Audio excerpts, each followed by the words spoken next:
పక్షులను సృష్టించి వారికి కొన్ని జాతులు సృష్టించే బాధ్యతను అప్పగించాడు. అందులో తన పుత్రుడైన దక్ష ప్రజాపతికి కొంతమంది కూతుళ్లను ప్రసాదించాడు. అందులో 27 మందిని, అంటే అశ్విని, హరిణి, కృతికలే కదా? వాళ్ళే దక్ష ప్రజాపతి కూతుళ్ళు. వాళ్ళు 27 నక్షత్రాలే కదా? అవును. వాళ్ళని కొంతమందికేమో ఆ చంద్రుడికి, ఇంకా కొంతమందికేమో ఆ కశ్యప మహర్షికి ఇచ్చి పెళ్లి చేశాడు. కశ్యప మహామునికి ఎవరిని పెళ్లి చేశారు? ఇదికేమో దైత్యులు పుట్టారు. దైత్యులు అంటే ఎవరు? అది కద్రులందరికీ సంతానాన్ని ప్రసాదించారు కదా, నాకు కూడా సంతానాన్ని ప్రసాదించవచ్చు కదా స్వామి. అలాగే వెళ్తా.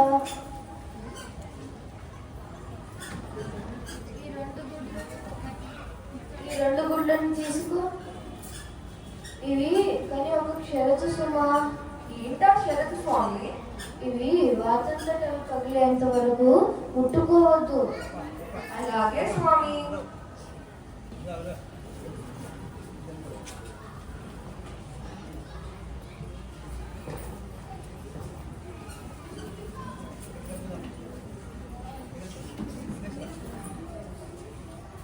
ఏంటి వినత?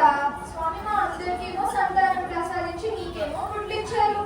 నేనైంది ఆ గుడ్లు పగలలేదు. అప్పుడు నీ కథలు బట్టి చూడొచ్చు కదా వినత. అక్క, స్వామి చెప్పారు కదా అది బాధ్యతలే పగిలేంత వరకు ముట్టుకోవద్దని. ఏంటి వినత నువ్వు స్వామి మాట అంటున్నావు? అవి పగలు బట్టి చూడాలని లేదా నీకు అసలు?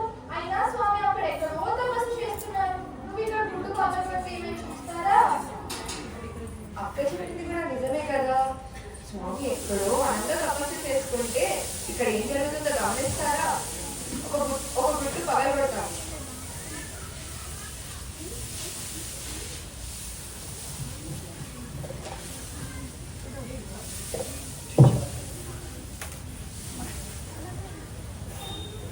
ఏంటమ్మా ఇంత పని చేశావు? ఓర్పు సహనం లేకుండా గుడ్డును పగలగొట్టేశావు. ఇప్పుడు చూడు, నేను కాలు లేకుండా పుట్టాను. నువ్వు నా తల్లివైన నేను శపిస్తున్నాను. 500 సంవత్సరాలు నువ్వు దాస్యం చేస్తావు. అయ్యయ్యో, పిన్నమ్మా నువ్వు బాధపడకు. ఇతను అనురుడు. నా రథానికి సారథిగా తీసుకెళ్తాను. 7 అశ్వాలున్న నా రథాన్ని ఇక నుంచి తమ్ముడు అనురుడే తోస్తాడు. నాయన అనురా, శాంతించు. పద నాతో వద్దు గాని. సరే సోదరా.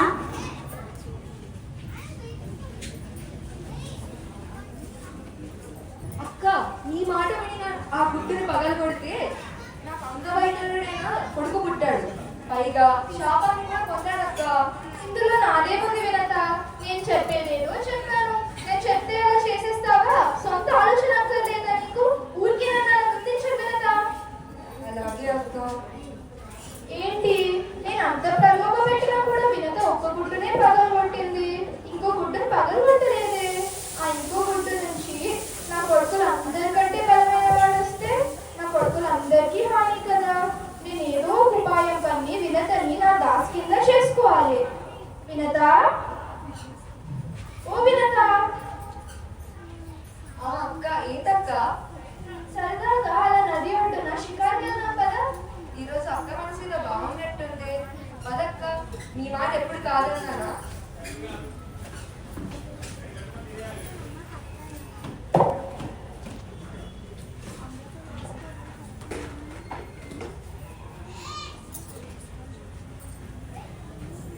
అరే వినత, అక్కడ చూడు, పెద్ద అశ్వం ఉంది. అవునక్క, చాలా పెద్ద అశ్వం. అన్ని శ్వేతంగానే ఉన్నాయి. వినత, నువ్వు తప్పు చూసావు. చూడు అక్కడ అన్ని శ్వేతంగా ఉన్నా కూడా దాని తోక చూడు నల్లగా ఉంది. లేదక్క, నాకు అది కూడా శ్వేత రంగులోనే కనిపిస్తోంది. వినత, మనం ఒక పందెం పెట్టుకుందాము. రేపు సాయంత్రం మళ్ళీ ఇక్కడికి వద్దాము. ఆ అశ్వం తోక నల్లగా ఉంటే నువ్వు నా దాసు అవ్వాలి, కానీ అది తెల్లగా ఉంటే నేను నీ దాసుని అవుతాను. అలాగే అక్క.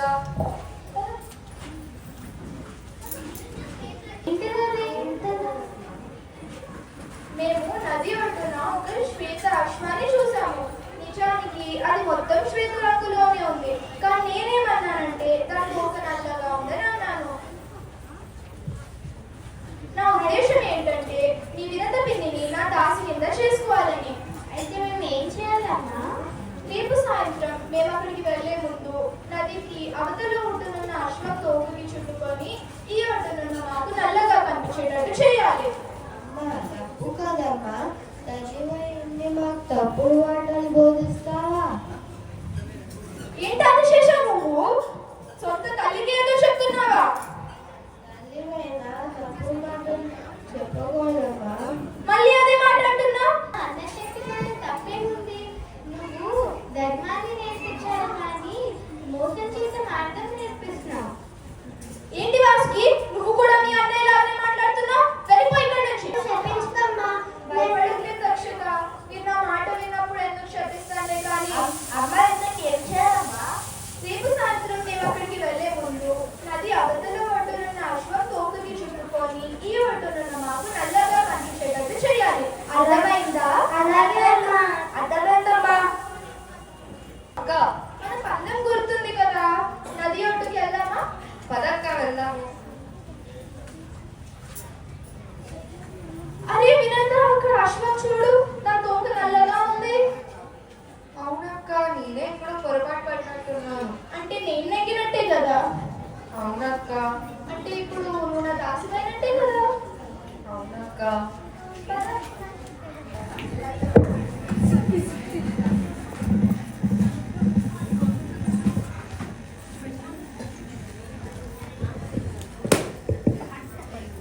నా బిడ్డ బయటకు వచ్చాడు, నా బిడ్డ బయటకు వచ్చాడు.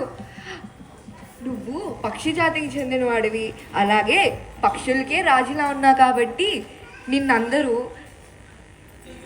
గరుత్మంత అని అంటారు. అలాగే నేను నీకు గరుత్మంతుడుగా నీ నామకరణం కూడా చేస్తున్నాను. వినత, ఏంటి వినత, నువ్వు పనంతా ఆపేసి కొడుకొచ్చాడని ముచ్చట్లు పెడుతున్నావు?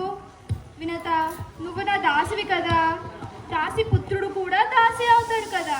అంటే నువ్వు నాకు దాస్యం చేసినట్టు నీ కొడుకు నా కొడుకులందరికీ దాస్యం చేయాలి. విన్నావు కదా నాయన, వెళ్ళి నీ నాగసూరులకు వెళ్ళి దాస్యం చేసుకోపోమ్మా. అలాగే అమ్మా.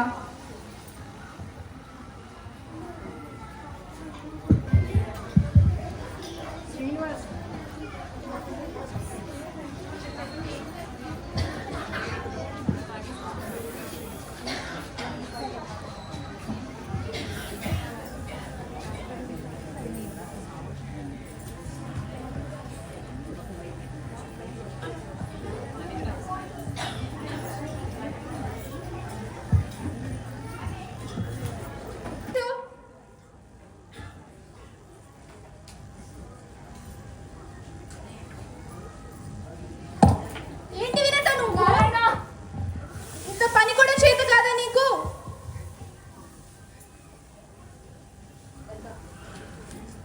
వెళ్ళి నాకు రుచికరమైన భోజనం తీసుకురా.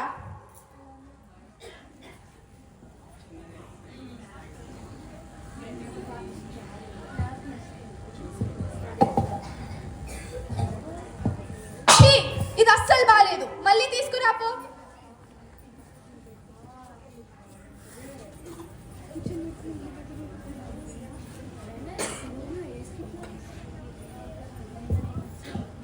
పర్వాలేదు, ఏదో ఒకటి తింటానులే, నువ్వు వెళ్ళి నీ పని చూసుకోపో. ఆయుష్మాన్ భవ.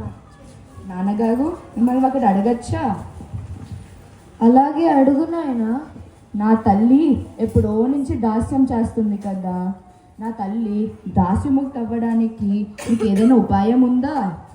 ఉంది నాయనా, కానీ అరుణుడి శాపం ఉంది కదా, శాప కర్మ అనుభవించి తీరాలి కదా. నాయన గరుత్మంత, నువ్వు ఒక పని చెయ్యి. నువ్వు కద్రువ దగ్గరికి వెళ్ళి మా అమ్మ దాస్యం నుండి విముక్తి అవ్వాలంటే నీకేం కావాలి పెద్దమ్మ అని అడుగు. అప్పుడు కద్రువే పెద్దమ్మ మిమ్మల్ని ఒకటి పెద్దమ్మ, నిన్న నాగసోదరులందరికీ పని చేసే వచ్చాను. పెద్దమ్మ మిమ్మల్ని ఒకటి అడగచ్చా? అడుగు. నా తల్లి దాస్యముక్తి అవ్వడానికి నేను మీకేం చెయ్యాలి? ఏంటి గరుత్మంతుడికి దాస్య విముక్తి గురించి ఆలోచన వచ్చింది ఏంటి? తీసుకొచ్చి నీ నాగ సోదరులకు ఇస్తే నీ తల్లికే కాదు నీకు కూడా దాసి విముక్తి చేస్తాను. అలాగే పెద్దమ్మ. ఓం నమ శివాయ, ఓం నమ శివాయ. నాయనా ఆదిశేష, నీ తపస్సుకి ఎంతో మెచ్చాను. నారాయణ వైకుంఠవాస, నాకు దర్శనం ఇచ్చావా? నా జన్మ ధన్యమైంది. కన్న తల్లి తప్పుడు మార్గంలో నడుస్తున్నా ఎదిరించి వచ్చావు చూడు, అది ఎంతో సంతోషకరమైన విషయము. అందుకే నేను నీకొక వరం ఇస్తున్నాను. నీ తపస్సుకి మెచ్చాను. నీ సోదరుడు ఆదిశేషులాగా మీ అమ్మ చెప్పిన తప్పు మార్గాన్ని నడవకుండా ధర్మాన్ని పాటించావు. నేను నీకొక వరం ప్రసాదిస్తాను స్వామి. నిన్ను నా కంతంటి ఆభరణం లాగా స్వీకరిస్తున్నాను. ధన్యుని మహాదేవ.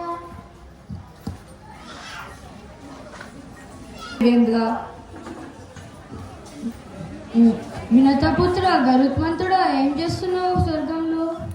దేవేంద్ర, నేను నా పెద్దమ్మైన కదువ కోరిక మేలుగా అమృతాన్ని తీసుకెళ్ళడానికి వచ్చాను. కానీ నేను ఎవరు పడితే వాళ్ళు అడుగుతున్నాను. నీ ఆలోచన మంచిదే, కానీ అట్లా నేను ఎవరు పడితే వాళ్ళకి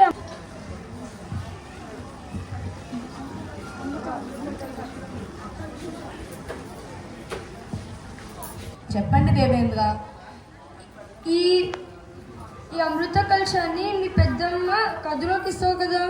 ఇస్తాను దేవేంద్ర. అయితే ఈ తెచ్చాను పెద్దమ్మ. పెద్దమ్మ, ఈ అమృత కలశాన్ని ఇచ్చే ముందు దేవేంద్రుడు ఒక షరతు పెట్టాడు. మళ్ళీ షరతా? ఏంటా షరతు? ఈ అమృతం చాలా పవిత్రమైంది కదా, అందుకే నా నాగ సోదరులందరినీ శుభ్రంగా స్నానం చేసి అప్పుడు స్వీకరించాలి. అంతాక్షిగా వినత పుత్రుడు గరుత్మంతుడు ఇద్దరు దాసి విముక్తి అయినట్టే. ఇదిగో పెద్దమ్మ, ఈ అమృతాన్ని అక్కడ దర్భచాప వేసి పెడుతున్నాను. అలాగే.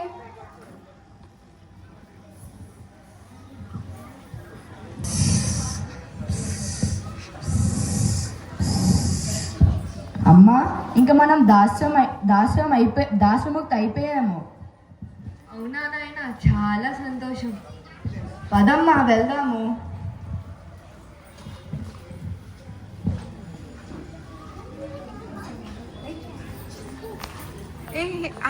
వాళ్ళకి స్నానాలు చేయలేదు. పుత్రులారా, మీరు అందరూ శుచిగా శుభ్రంగా స్నానం చేసి ఆ అమృతాన్ని సేవించండి. అలాగే అమ్మా.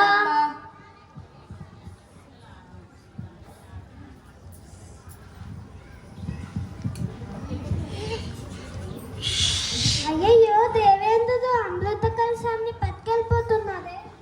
అయ్యయ్యో, అవునరా, దేవేంద్రుడు అమృత కలశాన్ని తీసుకెళ్ళిపోతున్నాడు. అక్కడ 4 చుక్కలు అమృతం పడున్నాయి. అది నాకుతాయినా మనకి అమరత్వం వస్తుందేమో. వెళ్ళి నాకుదాం పదా.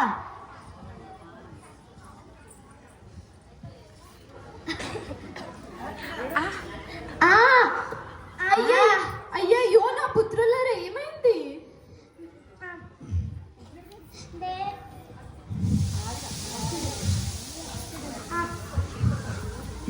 దేవేంద్రుడేమో అమృత కలశాన్ని తీసుకెళ్ళిపోయాడు. మేము అక్కడ 4 అమృత చుక్కలు పడితే అది నాకితే అయినా అమృతం వస్తుందని నాకు తంతే మానిక చేరిపోయింది. అయ్యయ్యో, నా పుత్రులారా, ఎంత కష్టం వచ్చింది మీకు. పదండి.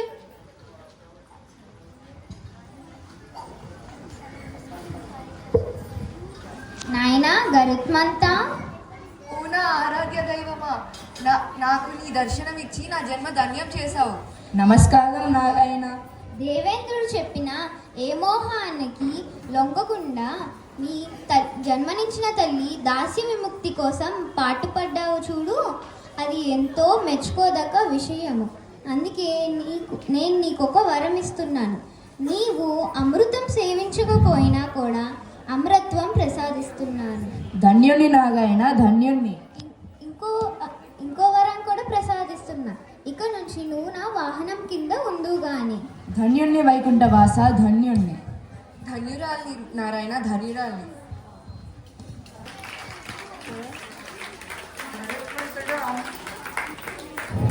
అమృతం తాగలేదు, అయినా ఎందుకు అమృతం వచ్చింది? ఆ ప్రతి స్టోరీలో ఒక మోరల్ అనేది ఉంటుంది అన్నమాట. తన వెల్ఫేర్ చూసుకోకుండా తన క్షేమం చూసుకోవాలి, జన్మ చింత